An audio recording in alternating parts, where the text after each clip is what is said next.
পুরো স্নান করে খুব খারাপ অবস্থা, জাস্ট লুকসটাকে ইগনোর করো।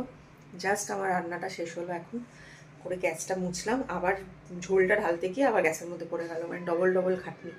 এখন একটা গুমোট ওয়েদার হয়ে আছে, খুব মানে না ঠিকঠাক প্রপারলি বৃষ্টি হচ্ছে, না হাওয়া দিচ্ছে, না কিছু, প্রচণ্ড গরম। যাই হোক, চলো দেখাই যে আজকে রান্নাতে লাঞ্চে কী কী আছে। মানে লাঞ্চ ডিনার সব একসাথেই বানিয়ে রেখেছি, চলো দেখাই। আচ্ছা, এখানে আছে মুসুরির ডাল, কালকে মূলো দিয়ে করেছিলাম, আজকেও মূলো দিয়েই করেছি। আচ্ছা, এখানে করেছি হলো আলু কুমড়ো পেঁয়াজ দিয়ে একটা ভাজা। আর আজকে আর মাছ করিনি, আজকে করেছি ডিমের ঝোল আলু পেঁপে দিয়ে। ব্যাস, এটা দিয়ে আজকে আমার হয়ে যাবে লাঞ্চ প্লাস ডিনারও।